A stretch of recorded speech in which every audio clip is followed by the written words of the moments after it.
Engaging students using different features.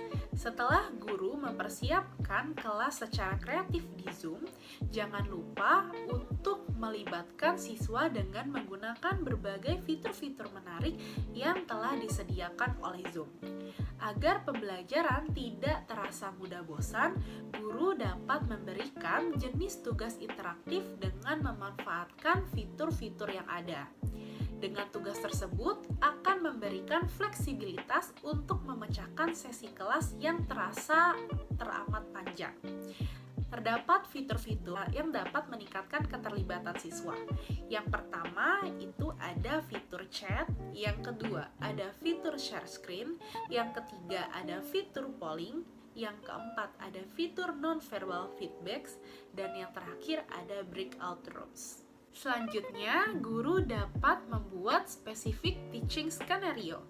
Hal yang pertama yang dapat dilakukan guru dengan membentuk small group discussion, di mana fitur share screen yang dimiliki oleh Zoom ini dapat digunakan untuk berdiskusi, berkolaborasi, atau membagikan dokumen kepada siswa secara nyaman dan untuk mendukung pembelajaran secara online.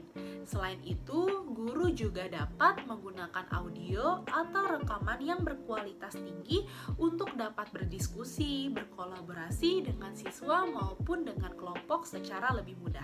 Selanjutnya ada pre-recorded video. Guru dapat memutarkan kembali video materi yang telah dibahas di pertemuan sebelumnya untuk siswa yang memiliki kurang pemahaman terhadap materi pembelajaran. Lalu ada write on whiteboard. Guru dapat memiliki beberapa pilihan untuk menggunakan fitur whiteboard di dalam Zoom. Fitur whiteboard ini sama seperti mengajar di dalam kelas konvensional.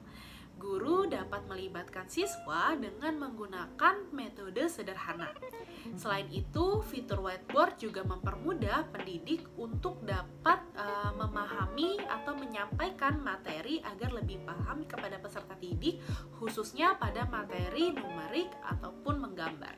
Guru dapat melaksanakan interactive review session, di mana interactive review session ini akan membantu siswa untuk dapat berinteraksi satu sama lain.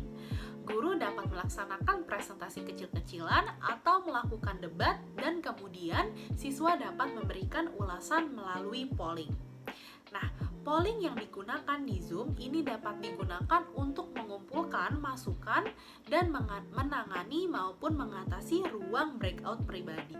Selain itu, pembelajaran juga dapat didokumentasikan serta dapat diputar ulang kembali sesuai dengan permintaan. Dalam pembelajaran Zoom, guru biasanya akan memberikan tugas baik itu secara individu ataupun secara kelompok dengan memberikan kesempatan kepada siswa untuk melakukan presentasi yang dilakukan secara individu ataupun secara kelompok.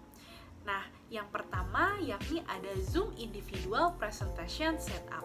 Apa saja sih yang harus dipersiapkan saat melakukan presentasi secara individu? Yang pertama yakni jangan lupa untuk mempersiapkan beberapa perangkat sebelum melakukan presentasi. Yang kedua, melakukan pengaturan di Zoom. Yang ketiga, meninjau presentasi yang telah direkam sebelum dikumpulkan. Selanjutnya, Zoom Group Presentation Setup. Untuk meningkatkan kualitas dan fasilitas pembelajaran daring, Zoom juga memiliki fitur untuk melakukan presentasi grup. Guru dapat memeriksa aktivitas siswa selama belajar melalui tugas kelompok seperti memeriksa kemampuan presentasi siswa. Sebelum melakukan presentasi, biasanya guru dapat menyiapkan sesi latihan untuk melatih kelompok yang terlibat. Lalu ada sharing mouse controls in group presentation. Untuk membagikan informasi di dalam grup, dapat menggunakan sharing mouse controls.